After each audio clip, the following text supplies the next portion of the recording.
The world is rapidly changing. The air we live in constantly offers us more and more.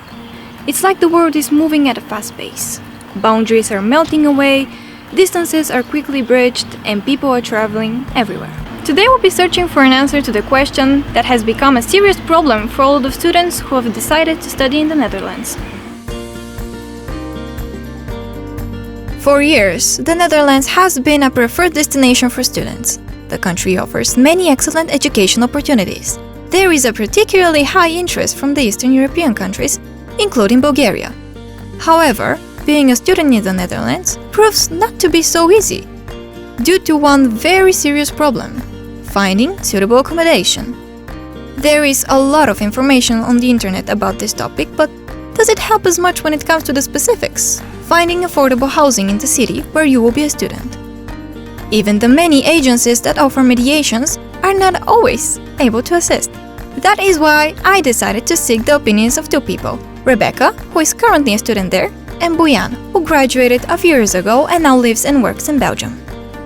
What exactly do they think about this whole process, and what advices would they give us? So, Becky, thank you for agreeing to participate in this interview. So, let's start with a brief question of, is globalization a myth or reality? I mean, I don't think it could be said that it's a myth because we obviously see it. I'm influenced by the things that are happening in other countries because of the internet, because I see it, I know about it, I see things, so I have an opinion automatically in reaction to them. So I don't think you can say that it's a myth. For sure, it's a reality. So, after we establish that it is a reality, we're aware of the positives of the globalization, but let's also mention the negatives. You're a student in the Netherlands. I wanted to talk about the problem that is almost all international students on, like, it's a really popular problem, you can say.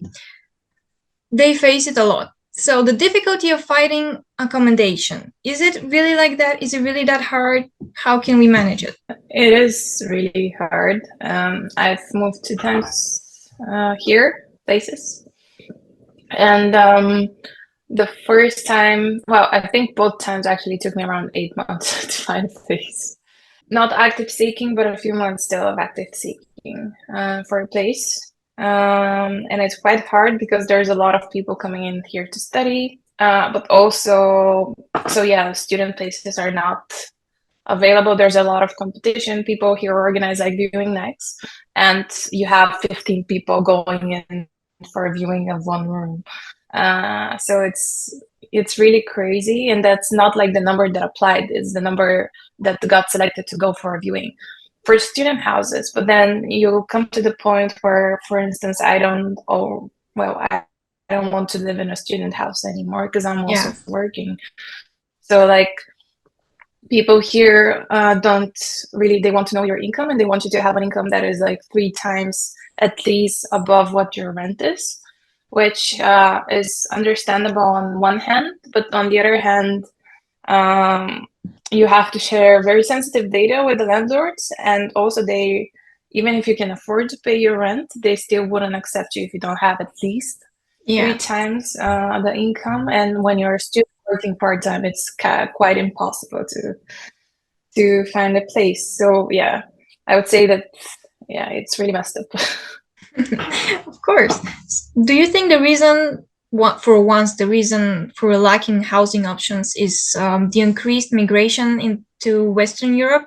The large number of international students, or the percentage of just local students for Western Europe or all over the Eastern Europe who are moving outside?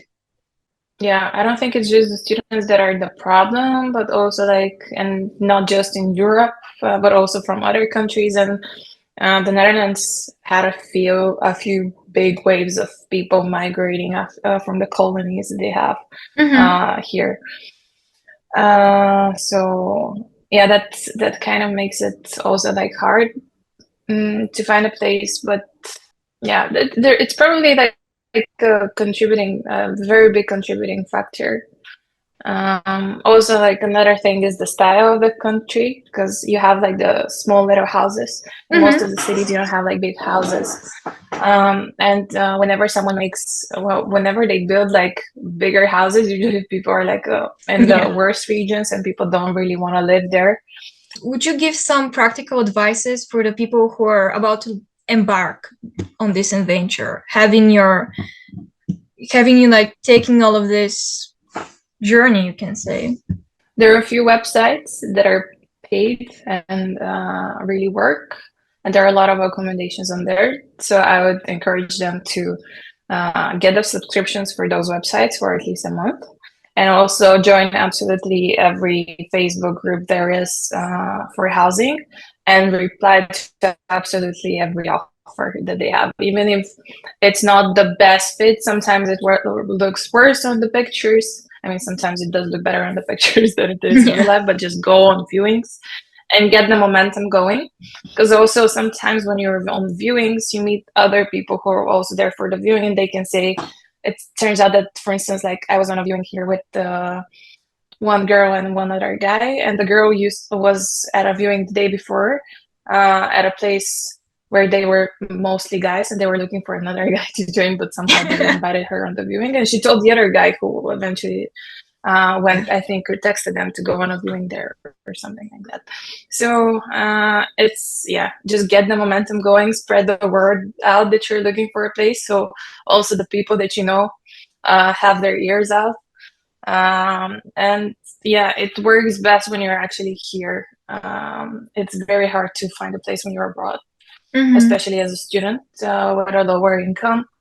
Because if you can afford a bigger place, there's usually more of the bigger, more expensive places. But yeah, as a student, it's quite hard. So every day checking every source. Are there new offers? Turn your notifications or for new offers and apply for everything. And for last, we can say, are you against or for globalization? I think I'm for. I really don't understand.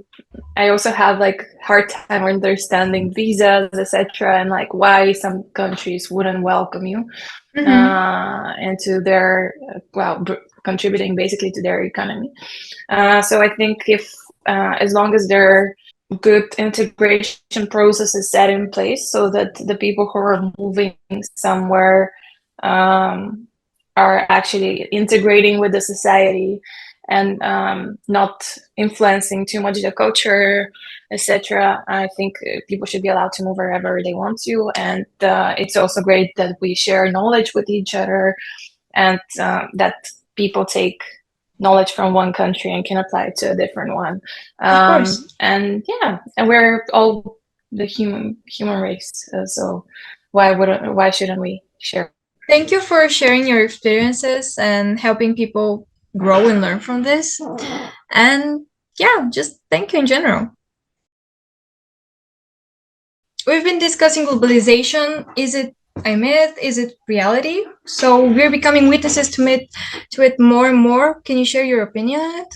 Yeah, well, for my money, it's definitely a reality. I mean, I'm a Bulgarian living in Belgium. I don't know how it gets more real than that. Yeah. Indeed, in my experience, everything is more interconnected. I mean, I'm mostly, in terms of like media, in terms of technology that I'm using, in terms of all of the companies that I've worked in, most of them are multinational, with people from over the world, with offices all over the world. Yeah, as far as I'm concerned, globalization is very much a thing, with some small exceptions. Yeah, I agree. Most of it is basically very obvious to it. So Yeah. we're becoming witnesses to it more and more. Exactly. So we've been talking with Becky, who's been studying, like currently studying in the Netherlands. I'd like to hear your perspective as someone who's like already been throughout this whole journey. And you can tell us the main differences you've encountered. For example, like one of the main things that is probably one of the biggest challenges is how do you deal with the housing issues?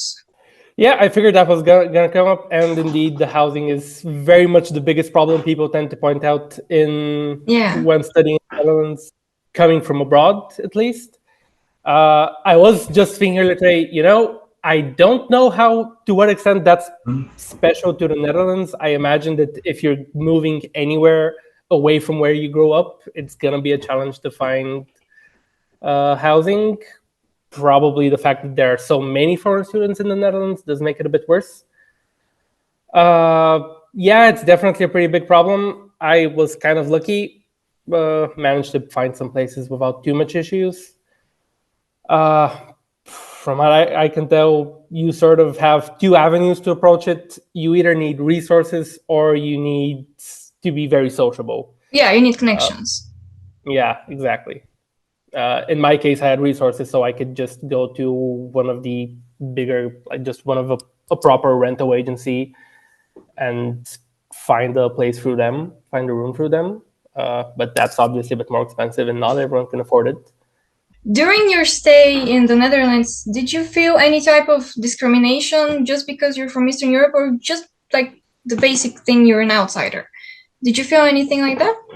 Not at all, honestly. So, like I said, again, coming back to the globalization thing, it was a very multinational environment in my experience. So, there are so many other foreign students there, especially with me. So, first, I was in a student housing like a big student housing, like 300 people living in a Oh wow. one building kind of thing, like a student hotel or something. I don't know how to call it. And then was in smaller, like 4 or 8 apartments, 4 room or 8 room, sort of, yeah, houses that's just a few students living together. And in all of those cases, there were at least 2 or 3 different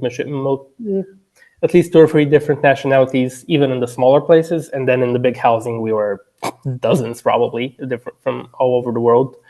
And again, in the studies themselves, I was doing English language studies, so we had some Dutch students for sure, but also some international students who are going to do the English program because they don't know Dutch. So I didn't personally feel that much discrimination or really any sort of special like notice given to the fact that I'm a foreigner. I do, from what I've seen and heard, sometimes with the housing that was a bit of a problem, especially if you're going through like Facebook groups or some of the sites where students are offering their rooms to other students. On occasion, there's a bit of either a language barrier because they're gonna do the offer only in Dutch, or occasionally they will say, no, we want either a Dutch person or a Dutch speaking person. But in general, I think that was kind of rare. Of course. So you'll be making friends a lot easier than comparing to something in the past, probably, people would say. Well, I'm a bad, in particular, I'm a bad example for that as a not very outgoing person. But I would say, yeah, communicating with other people and getting along with other people was never a problem. Could you give some practical tips to everyone who's wishing to study in the Netherlands? Yeah, pay good attention to the kind of university you're going, comparing with the kind of school you're coming from. So in my case, I will say one of the, not related to the housing issue, but one of the weirdest things I experienced was going from a relatively high grade middle school in Bulgaria to a relatively low grade university in the Netherlands.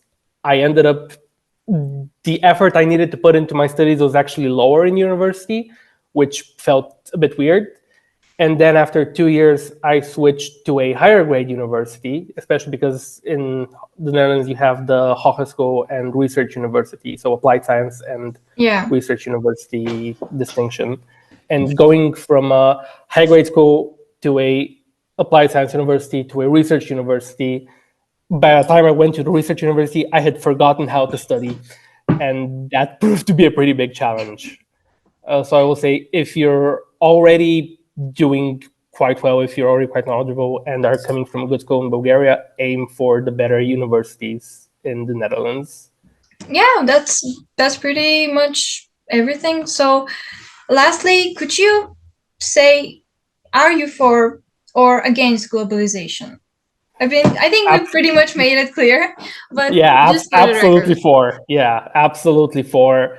Just whenever I read stories about, Barcelona wants to split from Spain, or Wallonia wants to split from Belgium, or the UK splitting from Europe. I am just shocked at how crazy these people are, because like we are humans, evolutionary, we are creatures of a community. We need other people to live, and I don't think at the rate the world is progressing, it is going to get easier for a country or society to survive on its own. Quite the opposite. We will need each other more and more. Yeah, so probably the most controversial also like parties, political parties in the Netherlands are voting for separation and every type of just getting away from the groups of people who want a strong community. And I think that's very, at least very toxic environment to grow up in if you're just a native and you grew up with this mentality of separation and not wanting anything serious with a large group of people, even if friendships from other countries, which can be very just detrimental to society in general. Exactly. Yeah. So I really want to thank you about this. Thank you for talking with us, and we'll see you next time. Probably. Yeah, my pleasure. Yeah, of course. If you have anything else, any follow-up questions, feel free to reach out.